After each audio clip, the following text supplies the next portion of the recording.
You're listening to Wild Things and Wild Places, a Muley Fanatic Foundation podcast that aims to discuss issues and efforts related to the Muley Fanatic Foundation mission, the conservation of mule deer, furthering the sport of hunting, and sound wildlife management. Everybody knows I'm a Muley fanatic. It's time for Wild Things and Wild Places. And here's your guide, Joshua Coursey. Gotta love that jingle. Never gets old. All right, joining me today, I've got Director of the Wyoming Game and Fish Department, Director Brian Nesvik. Have you heard, has it reached the director's desk where you've heard that folks they used to go and attend all the regional game and fish meetings and they've thrown in the towel saying that effort it doesn't seem to ever have an impact, or I don't ever see the time well spent for the results of, they are the professionals, they know what they're doing, they don't want to hear from John Q. Public. Has that made it to your desk? Yeah, it has. And I've observed it myself. When I started my career almost 3 decades ago, we had significant attendance at public meetings. And a lot of times we'd have a whole day of meetings following the wrap up of our public meetings to discuss all the changes that we were making based on public comment. And what I see now is folks just not participating in that way. There's more participation in other ways, or a lot of folks we just don't hear from anymore. Same thing. I see the same thing down at the Capitol on things that used to be important to sportsmen, certain bills, certain ideas that are discussed in the legislature. You'd have hundreds of sportsmen show up those meetings to talk to the legislature, and you just don't see it anymore. I just seen this week, and you know what I'm talking about, with the Joint Ag Committee talking about a potential bill that would allow for an unlimited amount of elk tags on private land. How crazy is that? Yeah, I know that. It's a reflection of frustration for sure, but the sportsman voice is on this issue. You would expect to see a convoy of nothing but taillights with pitchforks. That's crazy. And really not a lot of outbursts. I've just been surprised. Like, okay, just carry on another day. It was publicized. It's out there. Yeah. I don't know, Josh, and I don't know what the answer is. I have heard you mention this, and I want to address it. I've heard some frustration from folks that say we show up and we provide all this input at these meetings and nothing ever changes. And I can understand that if folks just don't ever see their ideas implemented. But frankly, there are some things that we just can't get there. If we're going to do our jobs responsibly, in consideration of all of our constituents and in consideration of the science, there are some ideas that no matter how passionate one individual or a group of individuals is about it, it just doesn't work in Wyoming. And so I understand that when people are frustrated that they don't feel like their ideas are being heard.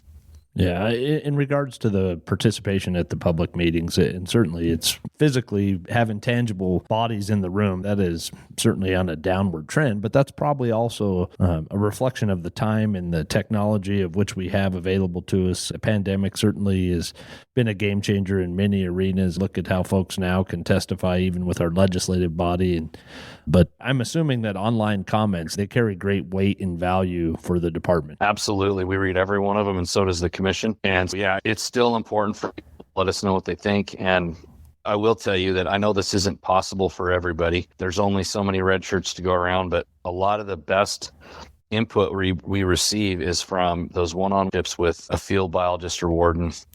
And those relationships are much easier in the smaller communities in Wyoming than they are in Casper, where there's 50,000 people and a couple of red shirts. But those relationships to us are invaluable to be able to, I can call up Josh Coursey any time of the day, literally any day of the week, and I can get input. And a lot of our field people have similar relationships in their local communities. Yeah. Is there a shortage of positions for the department? What can we do to help? We want to have world-class wildlife resources, and that deserves world-class wildlife management. And our best resource in this state is our people. Do you need a recruiting effort for where are you at with the department? Are you down in numbers? Yeah, we're really having some problems that we've never experienced with specifically recruiting game wardens. That has just been a hell of a challenge. And that's really changed over the last 10 years. It used to be we'd have hundreds of people show up for a handful of jobs. And now we're not seeing that. And we have had we're certainly down right now we're short several game wardens across the state. We only have 50 district game wardens, and so even 5 or 10 is significant for us. So that's a concern. Now, the total number of positions that we have available to the department, we are in good shape there. We've recently had some opportunity. The governor has seen fit to allow us to hire some more game wardens. So when we can figure out how to recruit more, we're going to be able to put some more red shirts out in the field, on the ground, which is certainly important for being able to conduct world-class wildlife management. I think at the end of the day, our chief game warden, Rick King, is working very hard on this problem. It's one of his top 3 challenges, and he's working with a lot of different people to try to help solve this. I'm optimistic we'll solve it, but right now it's certainly tough. Okay. What about specific to mule deer? Do you see a need, or do you have in a think tank somewhere within the department or at the director's office a need for continued research of things that aren't being done right now? Where does the future of mule deer research lie? Yeah, I think that we've probably, and I could say this without looking at anything, we've invested more sportsman dollars in mule deer research than any other kind of research. And we've just redoubled those efforts again. A year ago, we got the commission to approve a significant effort to do a better job of surveying and collecting biological information on deer. We're doing these, they call them siteability surveys, which is a much more in-depth aerial count of deer that has more statistic viability to it than the methods that we used to use. We've got a lot of areas in this state where the technology's advanced to the point where we can do a lot more collaring of deer. And so we have herds, focal herds all over the state where we're collaring significant numbers of deer. That gives us better information that will inform better management decisions. And then our partnership with Dr. Monteith and the Hobbs School, we've got some world-class wildlife, especially large game researchers, Jared Merkel, Kevin Monteith, Hal Sawyer, those kind of folks that we work with regularly who are invaluable to being able to help us obtain really good information and inform management decisions. In Wyoming, we're lucky to have those kind of folks that partner with the department. Long answer to your short question, but I think I feel pretty good about where we're at with research and that we've made it a priority and we're going to continue to make it a priority in the future. Anything outside the box that is because of the current state of deer and the decline that has just continued on such a downward trend? Gosh, 20 years ago or even 10 years ago or maybe even 5 years ago, this wouldn't even be something we would talk about. But the current state, maybe we need to. Do we want to remove some urban deer and put some collars on them and see how they'll do in new locations? And I know there's a whole gamut of concern when much like the feeding of deer, when you interrupt the fidelity that deer hold to migration or CWD. I know all those concerns come into play, but is there interest in just doing something crazy just to see if, let's throw some spaghetti on the wall and see what sticks? There's been discussion about exactly what you just talked about, moving deer around. And there is a little bit of research that would indicate that would potentially be something that might help us address some of the problems we have with mule deer occupancy. And then when large numbers of mule deer die over the winter, do they vacate habitats? And so there has been some discussion about that. You're right. It brings a whole myriad of problems with it. You certainly don't want to move CWD around the state. I'll tell you, you talk about doing kind of out of the box, as you said, crazy kind of, and with department biology, I like to do things and do them really well. And so there's always a little caution with doing those kind of things, but we're certainly having those discussions right now. Yeah. Good stuff. All right, sir. I've got a couple more things, and I know we're getting short on time, but I do want to get to these because this is something that I know has been at the top of your list as a responsibility with the department prior to even being the director. You've been intimately involved in this. The state has invested, and I say millions and millions and millions and millions of taxpayer sportsman dollars on this. But give us an update on grizzly bears, where we're at. Yeah, so we certainly have the view that the best case scenario for this tremendous success story of recovering this animal that was down as few as 136 in the greater Yellowstone ecosystem. We believe that it is fully recovered and that the state of Wyoming is best suited to manage that population, as well as the state of Montana and state of Idaho. We became very frustrated.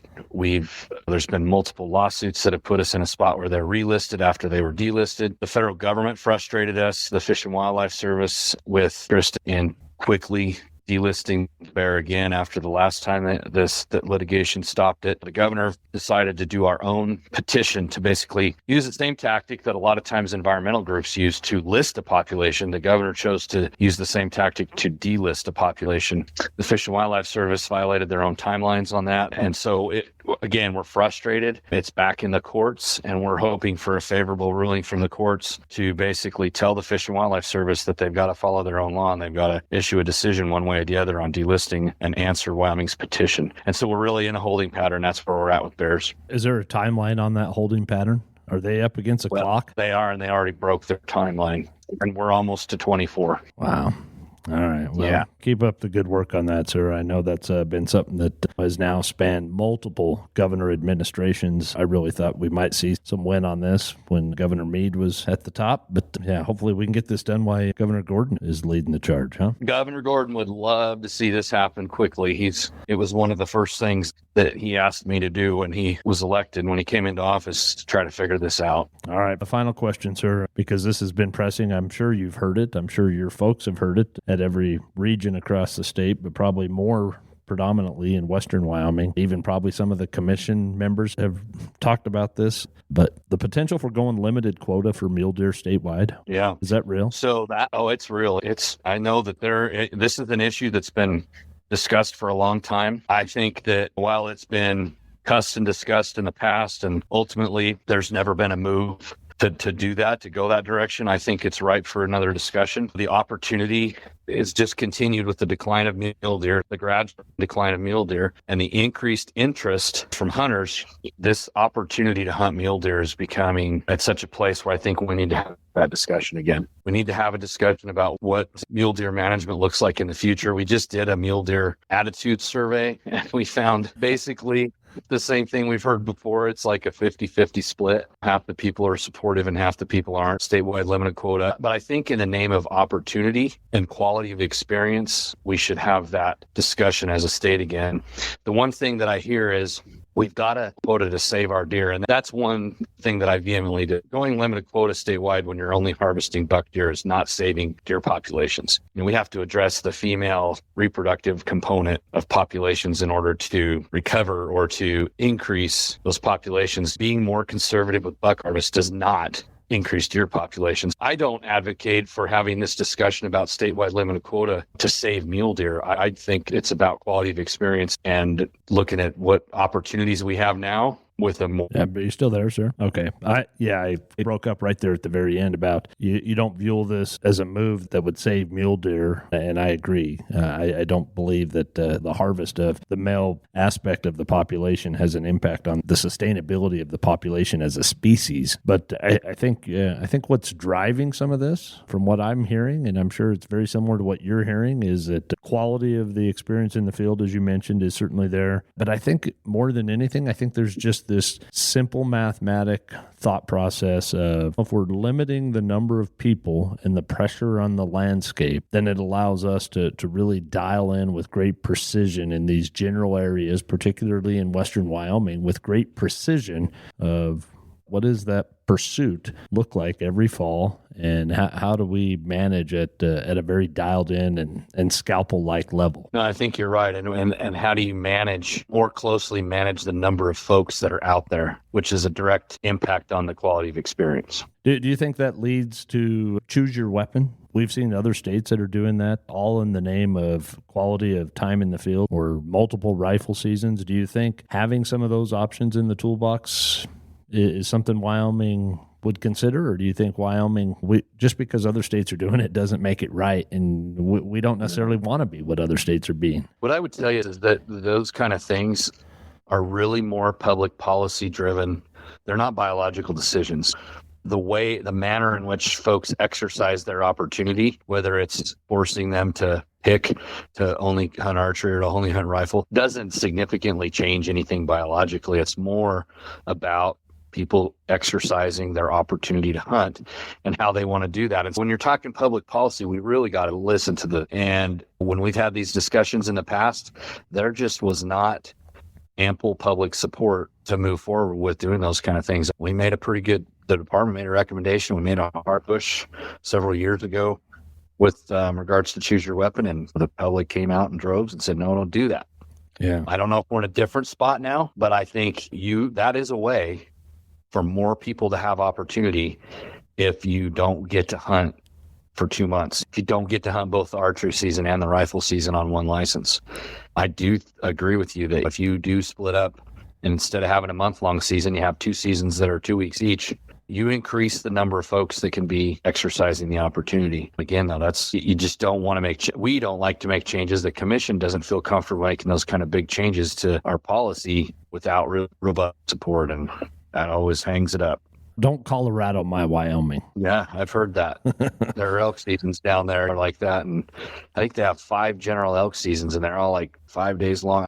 I'm speaking of memory a little bit here. I might be a little off on my numbers, but I do know that there's a lot of folks that don't want us to go that direct. Look at how many people in those other states want to come to Wyoming. Yeah. You talk to someone in Nevada that has to wait 7 years to get an elk tag, or at least the eligibility to put in for an elk tag, but you may hunt elk as an adult. You may hunt elk 2 or 3 times in your entire adult life in Nevada. I know. Can you imagine? I think we got it really good. Yeah. On that note, we got it so good. We need to get back to the point where sportsmen are willing to have the real conversation and the public support for increasing the license. If that's the cheapest thing in your entire hunt is your license, and you want world-class resources and world-class management, there's a good starting point right there. And I think the other important part of that is that just like everything else, everything costs more. It does. And if we want sportsmen to continue to be the backbone of wildlife management funding, the fees have to keep on pace with inflation. And we haven't had a large across-the-board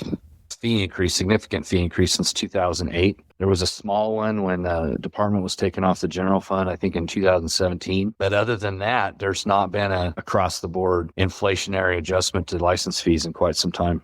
Yeah. What does it cost to do a CWD test? Oh boy, you got me there. It's probably in that $20 to $30 range would be my guess. Yeah. Interesting. All right, sir. Boy, we've covered a lot, and I could cover a lot more with you, but I know your time is pressing, and we'll have to have a round 2 of this at another time. But I just appreciate the time you've taken to talk about so many of these issues. And I know we were all over the board, but I think that's coming out of fall. That's just what we're hearing. And I'm sure that's what you're hearing as well, is overall just concern and people wanting to have a little bit more information and know a little bit more about the pulse of what other people are hearing and seeing. And it seems very grim when you talk about mule deer. It seems very down, and it is what it is. And I'm glad to hear that wasn't a big surprise to you, because I anticipated that we were going to, in fact, I had told someone in July, I was like, you think it's bad or people are talking about it now? Wait till hunting season. Wait till people actually get out in the field and they really see firsthand that there's 3 age classes that are no longer on the landscape. That's going to be very evident, and people are going to talk about it. Yeah, it's tough.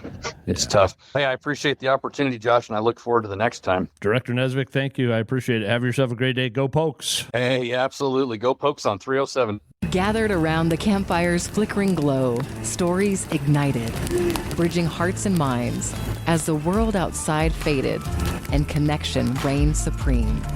Welcome to Campfire Chats. Welcome to Campfire Chats. Joining me this morning, Faith Roby. Good morning. Good morning. I guess someone could be listening to this in the evening, so howdy. How's that? Is that better? No, I'm glad, Faith, you could make the time to come and join me on this. You're a very busy student right now in your final year of your nursing program at Western Wyoming Community College. Yep. And it's hectic as can be, isn't it? Yep, sure is. But with that, you have found some time to get in the field, and you killed your first elk this year. Yep. I want to hear all about the elk hunt. It's actually a really funny story, and school is actually included into it. We went out one morning, and we took Braxton's Tacoma. Braxton is my fiance, and he told me that he fixed the ball joint on the Tacoma and that we were going to be fine. And so we're driving down the road, and the ball joint snaps, and we're in the middle of a 2-track, and I'm super stressed, and so I'm yelling at him, and I'm like, you told me you fixed it, that this was fine. And so I'm like, I'm going to bed. So because we tried to call everyone to come help us, and nobody had answered. So the sun wasn't up yet. I was like, I'm taking a nap. I start closing my eyes, and Braxton's, do you see those dark things in front of us? And there's so many antelope around the tag. And I'm like, they're antelope. And I was just so frustrated with him. And he's like, those are an antelope. And I'm like, they're antelope. And I put my binos up and I'm like, oh no, those are elk. And they're probably like 300 yards from the truck. And the sun wasn't all the way up yet. It was still pretty dark. And we just got the spotter out and tried to see them. All the bulls are pretty spooked up there because there's a bunch of people in a really small area. So the bull was rutting. He didn't really care about us. So it was a really cool situation. And we pretty much were like, if only that we had the truck, because the cows were running over the hill. And so we walked over the hill and he was pretty far. And we went back to the truck. We waited for his dad to come get us. And when his dad came and got us, we went back. We went up the road to see if we could see him. And we saw him, but they were still pretty far. And it was like later in the day. And so Braxton, we got to go because I had homework and all that. And the next day he told me that he was going to go out and fix his truck. And I had an exam that day and I had clinicals right after. My clinicals were 6 hours long. And he kept telling me, he's like, come on, let's go. It'll be fun. And I had failed my exam that morning. So it was I was in a bad mood. And I'm like, I'm not going out there. I'm not doing it. And he's like, just come, begging me to come. And he's, I'll fix my truck. I'll see if I see anything so you're not wasting your time. And I'm like, okay. I get done with my clinicals and I can't have my phone at all. And he's like, he's here. You should come. You really should come. And I'm like, fine. I'm in my scrubs. We have to wear white scrubs. And I threw on my jacket. And so I headed out there. And then he met me at the beginning of the road before it got too crazy. And we drove out there and I was in a bad mood. I wasn't even talking to him. He's not out here and everything. And then poor Braxton. Poor Braxton. Thank God. He's such a good guy. Deals with me during this time. But I put up my binos and I actually found him instead of Braxton. So I was like, he's right there. He's right there. And I got out. Good bull? Yeah, he was. How far away? He was 600 yards. It was the furthest shot I've ever taken. Oh, you shot him from where you spotted him? Yep. Okay. And I laid down and I'm pretty short. And so it's always like a hassle because the lovely sagebrush always gets right in my way. Yeah, so I'm like, inevitably. Yeah, I'm trying to figure everything out. And I shot and I have never felt more comfortable with the shot before. It was perfect. And I've never. Time of day? It was probably like, I want to say maybe it was like 5:30 at night. All right. No wind. It was perfect out there. Wow. And Braxton has always told me, like, when you hit him, you'll be able to hear the thwack afterwards. And I never understood what he meant. And I heard it and like, I started tearing up because I was so excited. I've never shot an elk before. And after my day, it was just like, it was a reward. And when we walked up to him, I've been a baby about animals lately. So let me ask you, Faith, it only took one shot? It took two. Okay. It took two. So the first shot you hit him and the first shot we hit him, we walked up and he was still alive. And then Braxton's like, he might die. Like, we'll wait a little bit. And then he wasn't dying. So we finished the job. Off. Okay. Yeah. Boy, so 600 yards. 600 That's a poke, yards. Isn't it? Yeah, it was. I was really nervous. Braxton was Had you nervous. practiced shooting at that distance? No. So when I started hunting, my dad was really adamant about us only archery hunting. So I had only archery hunted. And then when I met Braxton, he was like, I don't really archery hunt. I rifle hunt. And really the only time that I've ever shot was my deer and my antelope. Yep. And those were much closer distances? 300 to 400 yards. Okay. When you found him at 600 yards, did you and Braxton, were you guys talking like, you want to aim a little high? Yeah, so he was trying to range him. Okay. And I had his gun. I didn't have my gun. And my gun, when you range it, it'll drop the pin on the scope to show you exactly where you need to be shooting. And so his gun wasn't like that. And I was like, I don't know what to do. And he's like, you got to dial at the top. You have to dial at the top. And we both get really excited, and usually we argue quite a bit when we're in those kind of situations, but it was perfect. It was a good time. Yeah. All right, so when you got on him and you seen this magnificent beast, because it's significantly larger than a deer or an antelope, what was going through your head? Like when I saw him, or in the scope? No, after you finished him off, yeah. I think that elk are so beautiful, and I've seen Braxton harvest some pretty good bulls, and it's my own little ritual. When I walk up to him, I will I like to pet them and tell them thank you for giving me food and that kind of stuff. And usually I'll say a little prayer, telling God thank you too for allowing me to harvest this animal and stuff like that. Yeah, the blessing of a bounty is pretty spiritual. Yeah, I never say it out loud, and so Braxton he gets worried about me because I'm an animal lover, and he's like, why are you petting the animal? And I'm like, I'm telling it thank you. And yeah, I was amazed. They're so beautiful. Oh, that's incredible. So you kept the teeth? You got the ivories? Yes. So we took the ivories. I didn't mount them. We're just going to European mount them. But yep, we did. Yeah. You can do anything special with the ivories from your first bull elk harvest? I don't know. I always have, anytime Braxton takes the ivories, or this time always reminds me of my great grandpa when I was little, and he would be cleaning the teeth at the kitchen table, and I would be like, oh my gosh, what's going on? But I don't know yet. Yeah. We're just cleaning them up, and I don't have any plans with them yet. So you got a freezer full of meat. Yeah. How important is the wild game for you and Braxton? It's a big part of our life. Braxton hunts all the time. He dedicates a lot of his time hunting.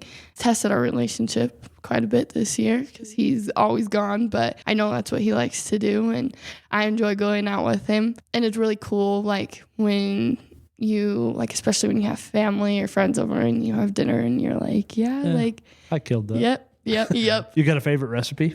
Is it when you have someone coming over who maybe hasn't had wild game, is there something you like to wow them with? Yeah. So my best friend, Alex, she does not like game meat, and she'll always tell me she won't eat it. And before I would tell her, we're going to have deer tonight, she would not want to eat it. And one day she got home from work and I made fajitas, and I watched her eat 6 of them. And she's like, I don't know what you did with this. What did you do different? I'm like, it's deer, Alex. And she's like, quit eating. I'm like, you just ate 6 of them. So there's always that look of shock. Oh, yeah.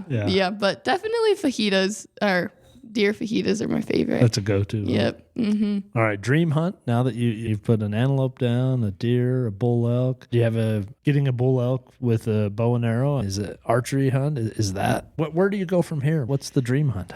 I don't really know. I don't know. I don't think archery because I'm not strong enough, and I don't crossbows to me or cheat. So I don't know, but I don't feel like I'm strong enough to pull back the full amount to archery hunt. But I would really like to harvest a mountain lion and that kind. That's always been very interesting to me too. A mountain lion? Yep. Yeah. Would you eat it? I don't know. Yeah, I have heard the backstraps of a mountain lion are tremendous. Really? Yeah. In fact, when we're done, we go downstairs.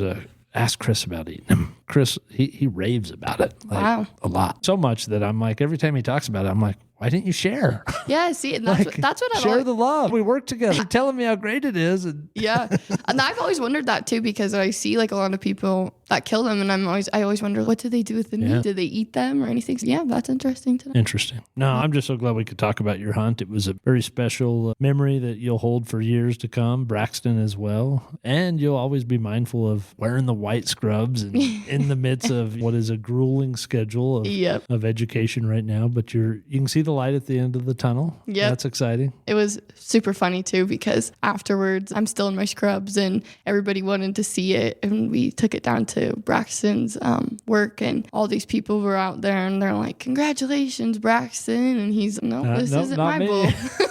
This is fake. Yeah, and they were like, oh wow, great job, and I'm like standing in my scrubs. Yeah. I was gonna resuscitate it, but yep. Nice. Faye, thank you so much for taking some time out of your day to join me on Campfire Chat. It's been a pleasure to talk about this amazing hunt and your experience in the field. Thank you very much for being a guest on Campfire Chat, part of Wild Things and Wild Places. If you to subscribe and be notified, new episodes every Tuesday on your favorite platform, Apple, Spotify, you name it. Wild Things and Wild Places, and the sub show Campfire Chat. And that wraps up another episode of Wild Things and Wild Places. But remember, the journey doesn't end here. Make sure you never miss out by subscribing. Whether you're listening to us on your favorite podcast platform, streaming us on our website, or following us on social media, subscribing is the best way to stay connected. Thank you for joining us, and stay tuned for more wild episodes. Everybody knows I'm a muley fanatic.